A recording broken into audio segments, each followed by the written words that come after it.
মালাকুল মাউত মানুষের আকৃতিতে অনুমতি না নিয়ে ঘরের ভেতরে ঢুকে গেল। ঢুকে বলে, আনা মালাকুল মাউত, আমি মৃত্যুর ফেরেশতা। তো কি চাও?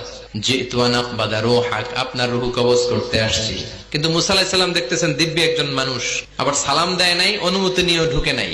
মুসা আলাইহিস সালামের মেজাজ বড় গরম। উনি বললেন, কি করবি? কয়, আপনারে মারমু। কয়, এদিকে আয়।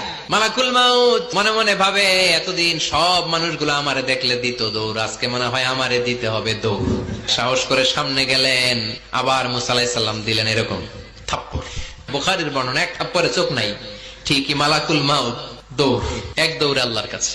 আল্লাহ বললেন, রাখো, এটা মুসা আলাইহিস সালাম, তার মেজাজ বড্ড গরম, আমাকে কথা বলতে হবে।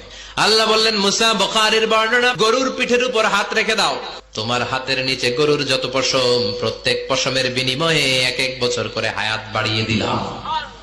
মুসা আলাইহিস সালাম অনেক চালাক নবী। উনি বললেন, আল্লাহ, আমার হাতের নিচে যদি গরুর 2000 পশম থাকে, তার মানে 2000 বছর হায়াত বাড়িয়ে দিলেন, কিন্তু এক্সট্রা হায়াত যখন শেষ হয়ে যাবে এরপরে কি হবে? আল্লাহ বললেন, তারপরে তো মুসা মরতেই হবে, আসতেই হবে।